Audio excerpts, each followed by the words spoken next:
বাংলার ক্লাসে তোমাদের সবাইকে স্বাগত জানাই। এই পর্বে আমরা পড়ব শক্তি চট্টোপাধ্যায়ের আমি দেখি কবিতাটা।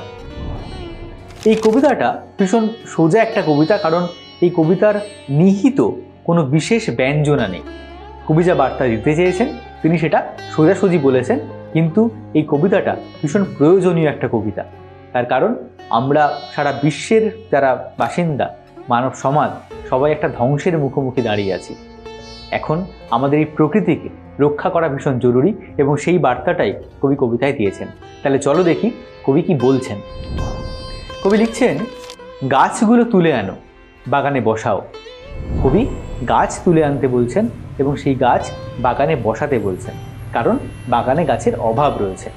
কবি বলছেন, আমার দরকার শুধু গাছ দেখা, গাছ দেখে যাওয়া। তার প্রয়োজন কি? গাছ দেখা এবং গাছ দেখে যাওয়া। তার কারণ কবি গাছের এবং সবুজের অভাব অনুভব করছেন। তিনি লিখছেন, গাছের সবুজটুকু শরীরে দরকার, আরোগ্যের জন্য ওই সবুজের ভীষণ দরকার। আমরা যদি সুস্থ থাকতে চাই, সুস্থভাবে বাঁচতে চাই, তাহলে গাছ আমাদের প্রতি মুহূর্তে ভীষণ প্রয়োজন। তোমরা ছোটবেলা থেকেই একটা প্রবন্ধ লিখে আসছো, একটি গাছ একটি প্রাণ, এবং তোমরা অলরেডি জানো যে সবুজের অভাবে কি হতে পারে। এই যে গ্লোবাল ওয়ার্মিং, এই যে সমুদ্রের জলস্তর বেড়ে যাওয়া, পরিবেশ দূষিত হয়ে যাওয়া, এই সমস্ত কিছুই কিন্তু গাছ না থাকার জন্য আরও ত্বরান্বিত হচ্ছে।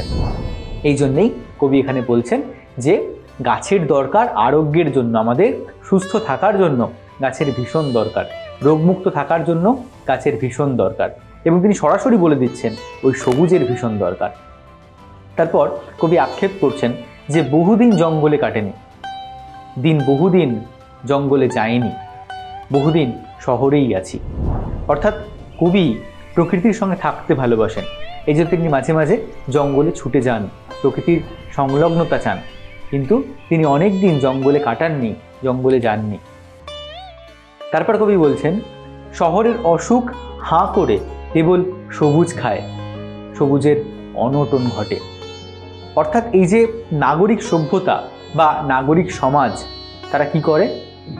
যত সবুজ রয়েছে সেই সবুজকে খায়, মানে সবুজকে নিধন করে। আজকে আমরা শহরায়নের জন্য বা নগরায়নের জন্য অনেক বন ধ্বংস করছি। আজকে আমরা চাষের ক্ষেত বানানোর জন্য জঙ্গল কাটছি। আজকে আমাদের শহরে সবুজের কত অভাব,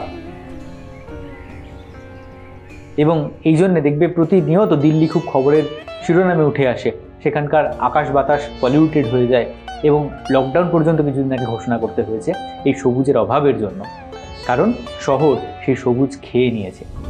তাই কবি বলছেন, শহরের অসুখ হাঁ করে কেবল সবুজ খায়, সবুজের অনটন ঘটে। তাই কবি বলছেন, তাই বলি গাছ তুলে আনো, বাগানে বসাও। আমি দেখি চোখতেও সবুজ চায়। কি বলছেন কবি?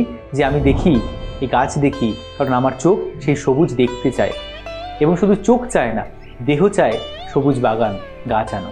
কবির দেহ যেন সবুজ বাগান চাইছে, কারণ কবি সবুজের মধ্যে থাকতে চাইছেন, নীরব থাকার জন্য, সুস্থ থাকার জন্য। এই হচ্ছে এই কবিতাটা, যেটা কিনা সবুজের অভিযান আমরা বলতে পারি, এবং কবির প্রকৃতি চেতনার একটা উজ্জ্বল নিদর্শন, এটাও আমরা বলতে পারি। এর পরের পর্বে আমরা কবিতাটা নিয়ে সামগ্রিক কিছু আলোচনা করে এই কবিতাটার পাঠ শেষ করব। তাই সঙ্গে থেকে